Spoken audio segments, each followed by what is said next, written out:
Yeah. Pro Fan Sports Podcast. Let's get it. Pro Fan. Tune into the program. Every single week, get the dope, fam. Sean on the mic, very flat too. Keep you updated, that's what we do. Pro Fan. Tune into the program. Pro Fan. Tune into the program. Pro Fan. Tune into the program. Every single week, get the dope, fam.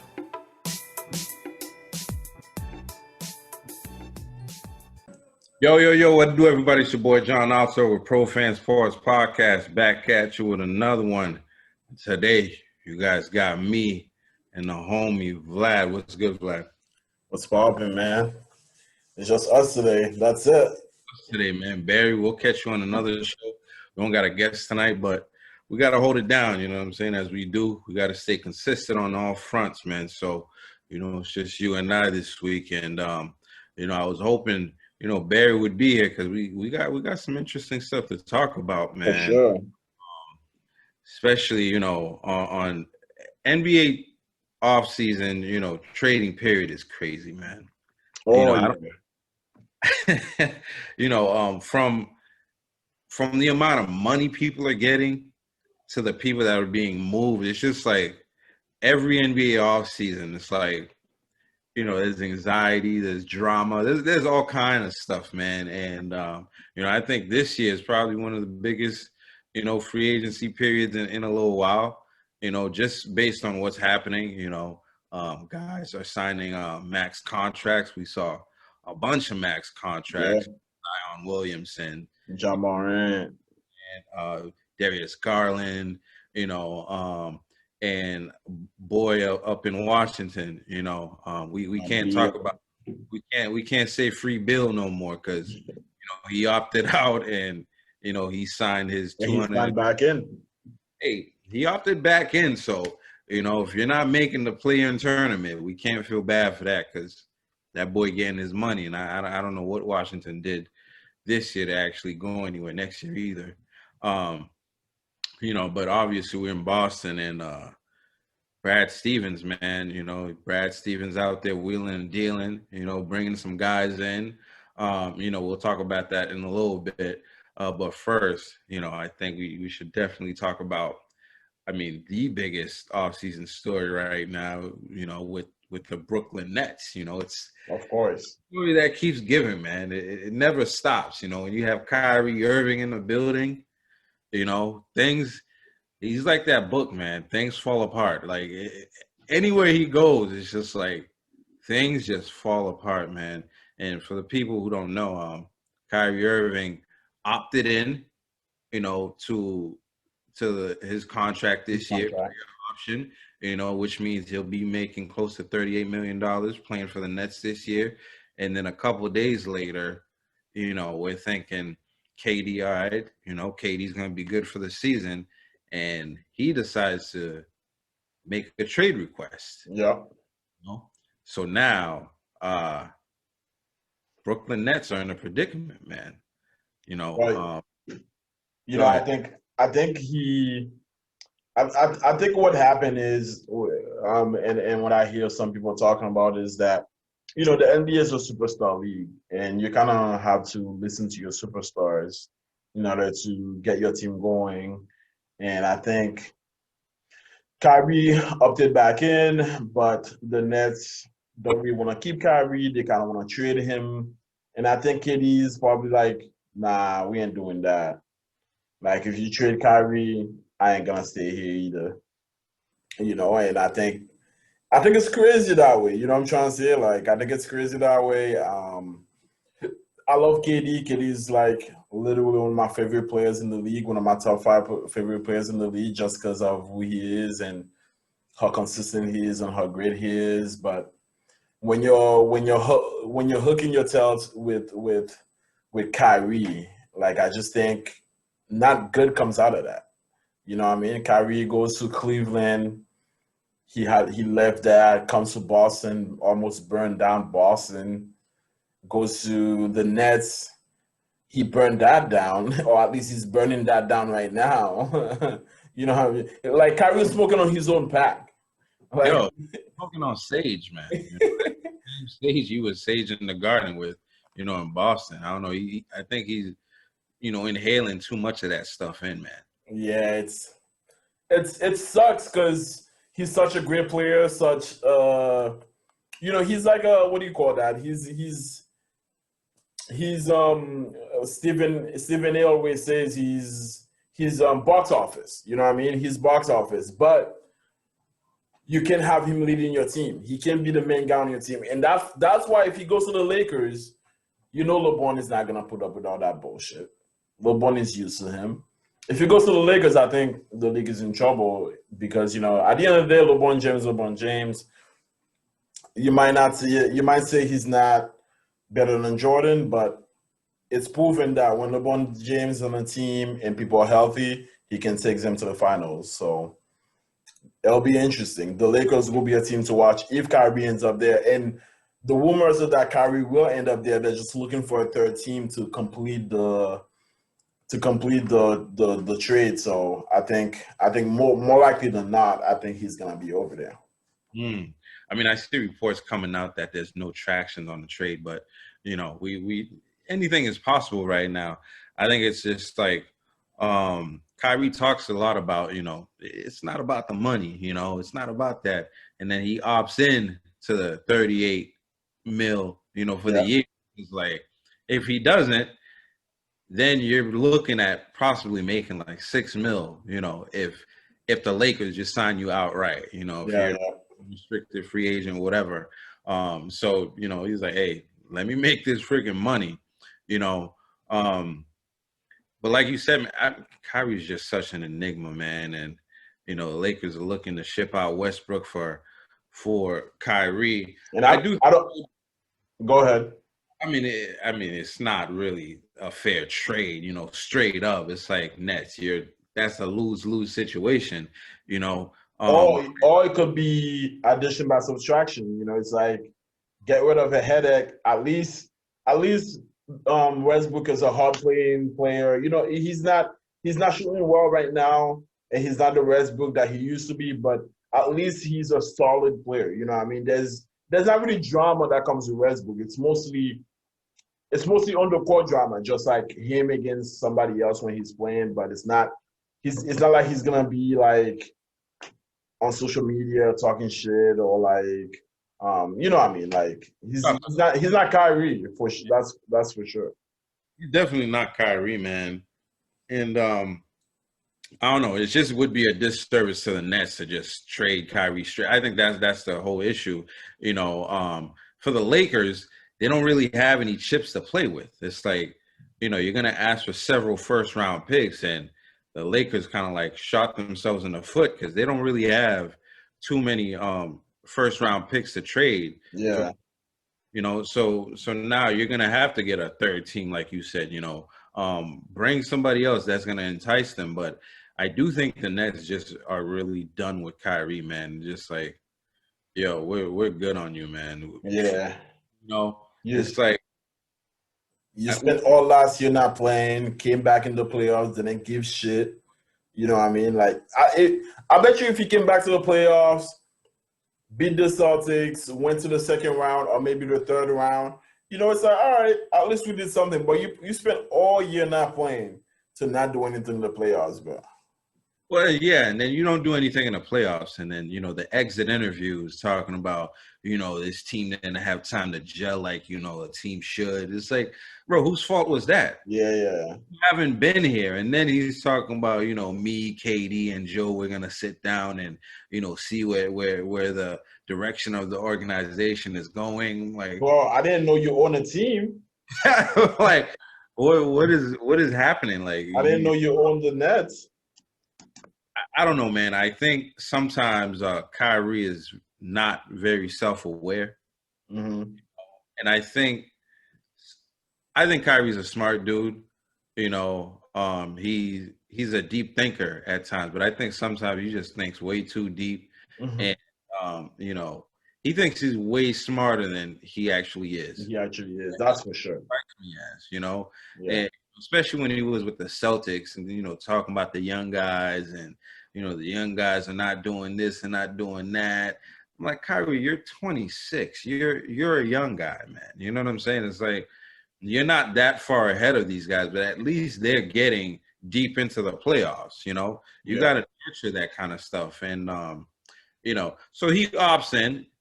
Now he's on the team for at least the next year if you don't get traded. And then KD decides, all right, I want to get out of here. Yeah. Word around the street is that they still want to play together, but they don't want to play together for the Brooklyn Nets. Yeah, they're done with the Nets because the Nets are not prioritizing. What did the Nets do?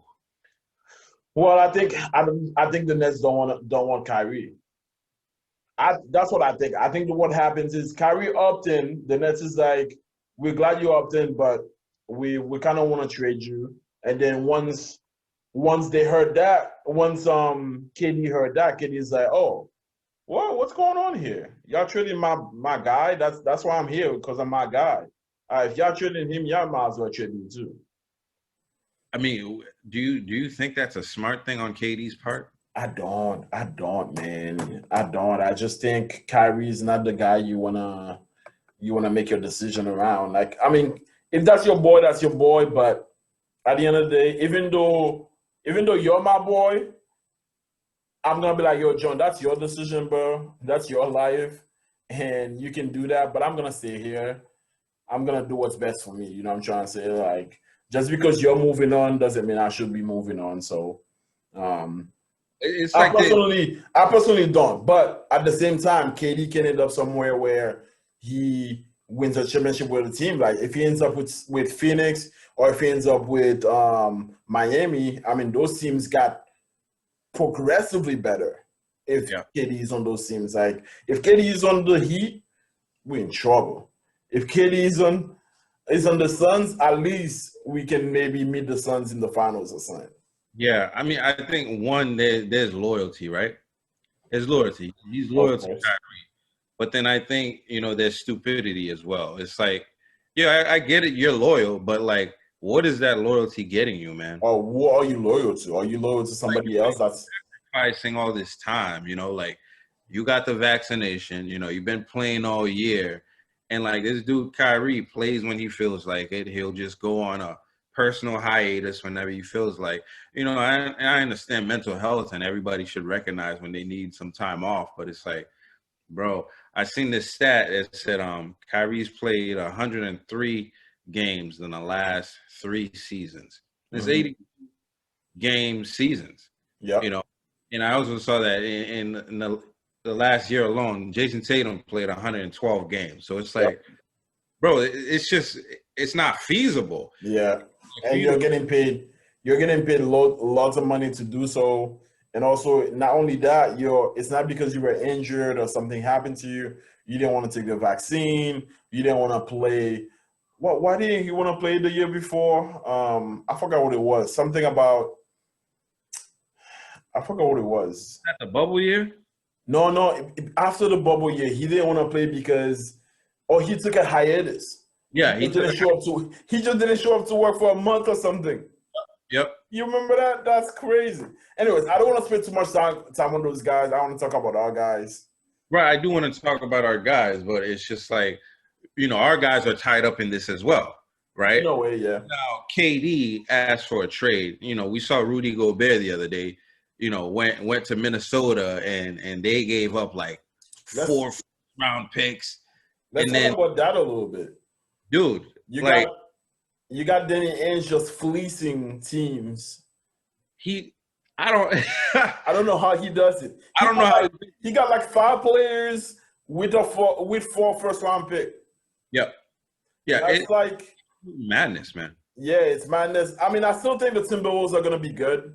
I think you have Cats, you have Anthony, and you have Gobert. So that's I mean, you can put those 3 big on the floor, and I think it's gonna be hard for teams to penetrate the paint, and I think it's gonna be hard for other teams having all 3 guys on the court. Right, because Gobert is gonna be in the middle where he's comfortable, And now you got, Cat who can roam outside, and he's the best shooting big man in the league right now. Exactly. Threes and cutting to the basket and all kinds of things. I think they definitely pose, problems. They definitely pose problems for other teams. But tying that into the whole KD situation, if Gobert commands this kind of market, now what are you going to do with KD? And this is where, people like the Celtics come in, because they're talking about, Marcus Smart, Jaylen Brown, Grant Williams, all kinds of stuff. And then they want multiple first-round picks too. First of all, like you said, right, KD's one of your favorite players, and he's one of mine too, right? He's one of the best players in the league of all time, right? But if you're Boston, are you really thinking about this? I mean, you got to. It's KD at the end of the day. It's Kevin Durant. He told you already, I'm Kevin Durant. You know what I do. You know what I mean? So I think you'll be. It's like when Tom Brady was leaving the Patriots. How can you not be on How can you not be on that list of teams that are interested? And I mean, I know people are not going to agree with this, but I'm okay with a Jaylen Brown for KD straight up trade. Straight up. Yeah, straight up trade. And this is the one that people are really not going to agree with me on. I'm okay with Jason Tatum for KD straight up. I know people are not going to like hearing that, but I just think. You're okay with Jason Tatum for KD straight up? I think, yeah, I am. I'm not. I know. Most people are not going to be, but I think if you think about it, KD is KD, man. KD is a one in a lifetime generation player, and I think Jason Tatum is great too. But I think I want either one of those young players, either Jaylen Brown or Jason Tatum. I just think Jaylen Brown is widely underrated, and I think he can be that guy. He can be that second guy next to a top player, and I think if he's that guy for KD for the next 3-4 years, I think those will be a good 3-4 years. Yeah, I mean, if it's Jaylen Brown for KD straight up, I agree. No disrespect to Jaylen Brown, because I absolutely no, it's no disrespect, man. Jaylen, if you're listening, man, we love you, bro. This is just a conversation, But if it's just straight up, I mean, you have to think about this. Like the guy is shooting, giving you 28 a night on like 60%, 60%, his efficiency rating is off the charts. Yeah. You know what I'm saying? Like he can hit anything from anywhere, and he's battle tested already. When it comes to Jason Tatum, I have a little more, restriction on making that, because we just played him, and Jason Tatum just outplayed him in the playoffs against the Nets and locked them up. And I'm like, I agree with that, but Jason Tatum also disappeared in the finals where Jaylen Brown showed up. I don't know, man. I think those guys are growing. I agree, and I think I agree with you. Both guys are going, so I'm okay with letting one of them go. Yeah. I just think Jason Tatum, man, once he puts it together, he's gonna be like a KD. He better put it together. I mean, he has to. I think next time he comes back in, and he's on a different level just because he got that taste. And I hope, I mean, I did see him in pictures with Draymond Green already. I'm just like, listen, man, after you lose like that, man, I wouldn't be in no picture. I know when you lost, you know what I mean? Like, nah, fuck away from it. That's why you gotta have that Kobe mentality. Exactly. I talked with you, but not right now, bro. Yeah, not right now, bro. Like, when Kobe lost to the Celtics, he had a picture of Paul Pierce in his room. In his locker room. Yeah. He's like, fuck that nigga. Nah, I'm gonna bust his ass next year. I'm coming for you guys. Yeah, and he came for him. He did. Went to the chip again. And then beat him. Chip with us and came back on us, man. Yeah.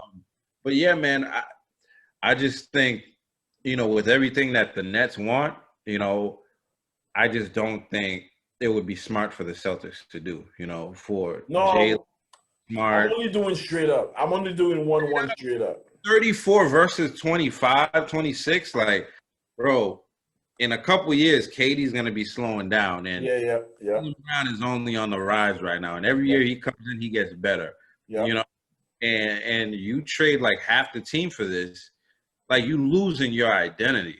You know, you're trading Smart, you're losing so much defense. You trade, a Grant Williams, you're trading, for defense and shot making, at least, some 3-pointers or whatever. I just think it changes the dynamic of the Celtics team, and I don't think it makes sense for us, to ship over all our players. And I think that's the problem with this KD situation, because he's KD and he's gonna command so many players. Like you send him to Phoenix, then we're talking about Ayton, we're talking about Bridges, we're talking about like half your team, and then we're gonna give you a couple first rounders too at that. And it's like everywhere you send them, Miami Heat, they're talking about Tyler Hero, Bam Adebayo, Duncan Robinson. Like, bro, that's half your team, for one guy. And I get it. You can bring in free agents and, do like a patchwork thing, but I don't know if that works, anywhere, No, I agree. Yeah, but like, what does that say about KD though? Like requesting to be traded to the 2 top seeded teams, in the West. I saw words going around the Twitterverse around that, and him asking to be traded to the 2 teams that were first in their respective conferences. I don't know, man. I don't know. I think when you talk about it, for me, I feel as though it just makes you respect LeBron, right? Like when LeBron went back to Cleveland, Cleveland was not a playoff team. When he went to the Lakers was not a playoff team. Yeah. And I just think for him to bring those teams back to playoff contention is amazing. And not only to playoff contention, but to the finals and win a championship with them is amazing. And I think KD is capable of that. I think he really is capable of that. But for some reason, that's not the kind of challenge he goes after. He mainly goes after, not, I wouldn't say the easiest thing, but he goes after the teams where he feels like he'll be successful. And you know what? I'm not mad at it, bro. I mean, you know why I'm not mad at it? Because it's like, why am I choosing to struggle? Why y'all want me to choose? No, I'm not choosing struggle. I'm choosing, I know if I go over there, it's going to be good. And I don't know. I think from a sports fan perspective, I'm like, oh yeah, go somewhere, show us you can do it, show us you can put the team on your back and take them to the chip. But I don't even think that's from a sports fan perspective. I think that's like from a legacy perspective, right? No, exactly. Like looking at a sports fan, I'm like, yeah, I want you to like show me that you can do the impossible. But from a personal perspective, I'm like, I don't know. Sometimes I pick the team that's good too, because I know if I go like in school, you're like, oh yeah, if I go to that guy's team, I know he's gonna do the work. I'm gonna go over there and I know I'm gonna get an A or something. You know what I'm trying to say? Like if I pair with these motherfuckers, oh nah, I ain't gonna get an A. I'm gonna get an F or something. So, so I'm not like, I don't know. Like in a way, I'm like, you should go to the challenge, but how can I be mad at him for going somewhere where he knows he's gonna do well? Yeah, I mean, I get it. Human nature. Like you're 34. You want to win more championships. Of course, you're going to want to go to a team that's just hitting the playoffs, year after year. Miami's doing it.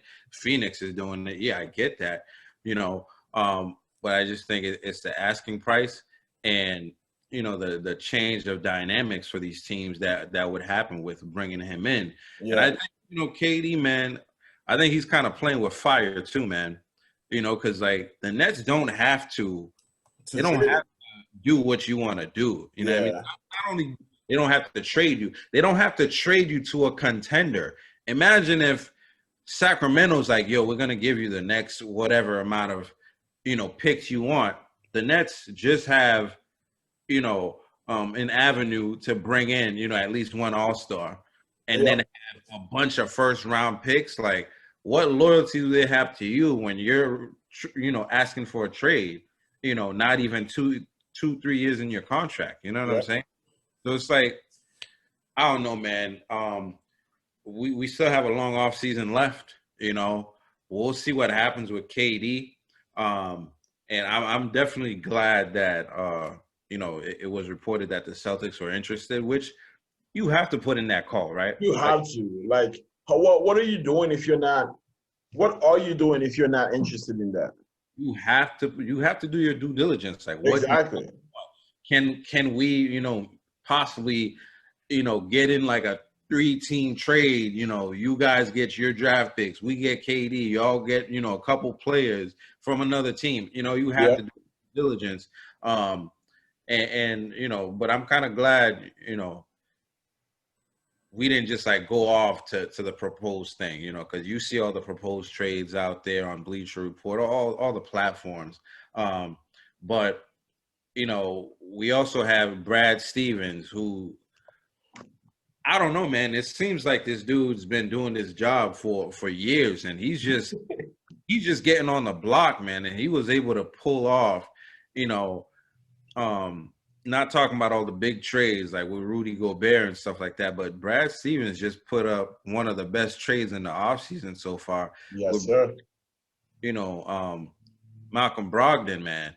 And he was able to trade Nesmith, Tice, the end of the bench, Markel Fitz, Juwan Morgan, and then one first-round draft pick, which is probably going to be at the end of the first round, after 25, for Malcolm Brogdon, who's averaging like a 20 and 6. He averaged 20 and 6 last year, and he's a really good player. What'd you think about that trade? And you think that puts us, over the edge? I think that when I saw the trade, I saw Tice and I saw Nesmith, and I was like, Tice, Nesmith in a late first round? What is Brad Stevens doing? Brad Stevens is just like, what is he talk? Like, how does he even approach those guys? You know what I mean? Like, what's his strategy like that? Because there's no way, bro. There's no way. Like, so anyways, I think it's good. I think it's good for the Celtics. We have a third point guard that's gonna give us exceptional minutes of the bench, potentially our six men. And I think that as long as he's not injured, because he is injury prone, he only played 36 games last season. As long as he's healthy, I think he's gonna provide not only opportunities on offense, but also be a strong player defensively, which I think that's one of the reasons why the Celtics got him. And also, to go back to that superstar thing I was talking about, I heard that Jaylen Brown and Bogdan are both vice president of the NBA Players Association, which is one of the reasons why they were like, oh yeah, I like this guy, let's go get him. You know what I mean? So I'm looking forward to it. I think seeing Brad reinforcing the team and not breaking it apart. We didn't have to trade Horford. We didn't have to trade Smart. We didn't have to trade Brown. We didn't have to trade Jason Tatum.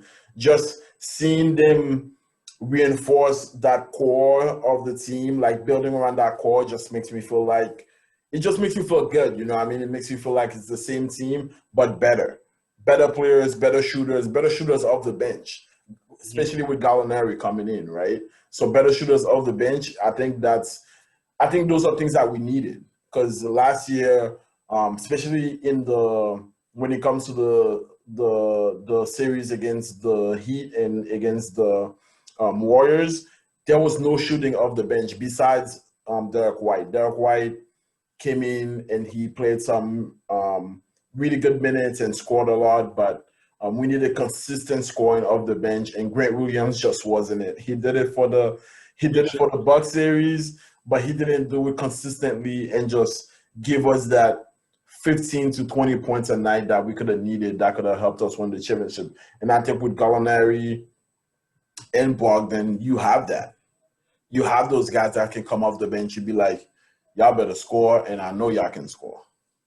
I think the craziest part is like you said, man, we didn't give up any of our core players. We didn't give up any of our top 8 guys to get this dude.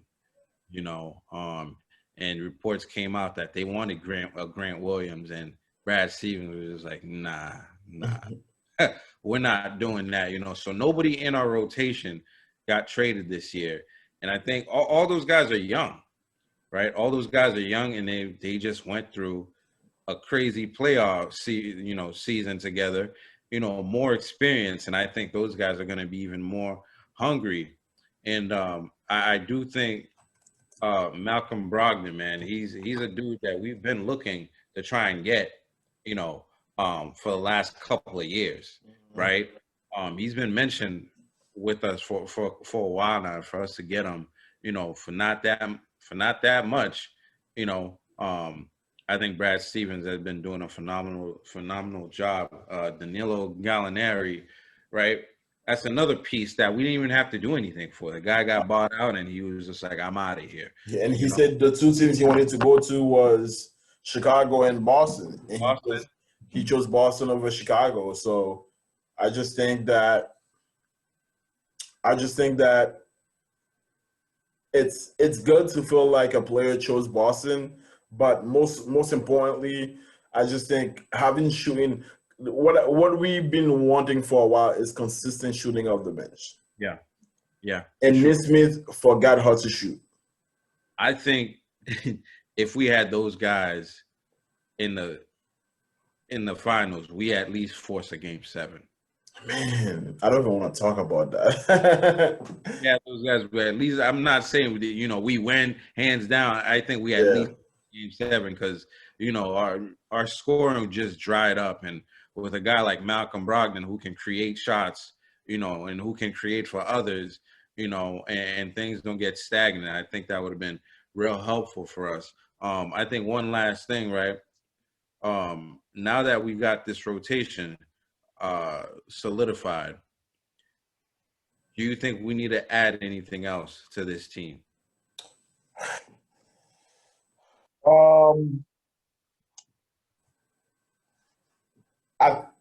This is what I think. I like the team. I like the way it is. And what's most exciting to me is the fact that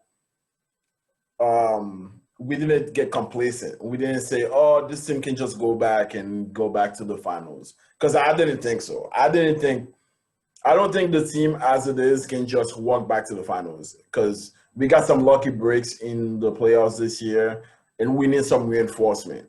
So the fact that we added those shooters tells me we know we're good, but we're not just good enough to just walk back into the finals. So I'm glad that happened.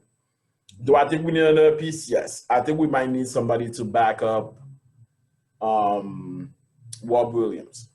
Mm-hmm.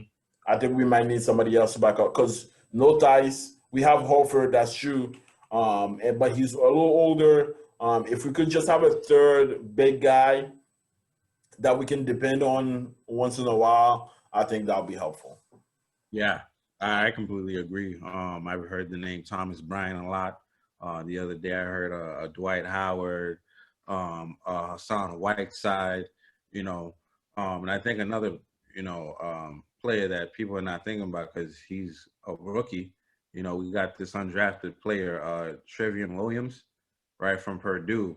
Mm-hmm. I was watching some stuff on him, and he looks like a capable dude and makes the right passes and has the right hustle. So, I think we definitely need a big out there. And now that we got that point guard situation solidified, so we'll see what the Celtics do. We still have the TPE, right? But I think that expires on the 18th, I believe, or something like that. So yeah, Yeah, I think that's when it expires. But I'm looking for them to still make one more move, in the summer, waiting for this Thomas Bryant kid to make a decision. Lakers or Celtics. You choosing between the two rivalry sides. So we'll keep you guys updated as to who lands with the Celtics. But I think I'm getting excited.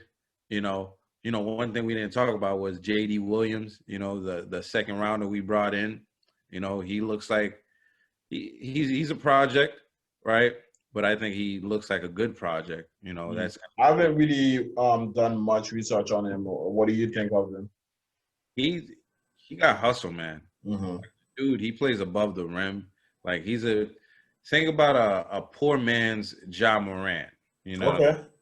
Like if he develops, gets his shot, gets his step back, he can already drive and dunk on anybody. He's dunking on 7-footers. Like he can get up there. You know what I'm saying? I think people should watch the summer league to see JD Davison. He's going to be an exciting player, and he was one of those kids that grew up on the overtime platform. Kind of like Mellow Ball. They've been following them since they were in like grade school. The AAU. So I think he's a guy with a lot of potential. I don't think he played up to his potential in Alabama last year. Alabama's not even a basketball school at that. So I think he's somebody that can develop into something good. So we'll keep you guys updated on that. And with that said, make sure you guys are subscribing to the channel, liking, commenting, sharing, the content. We really appreciate that.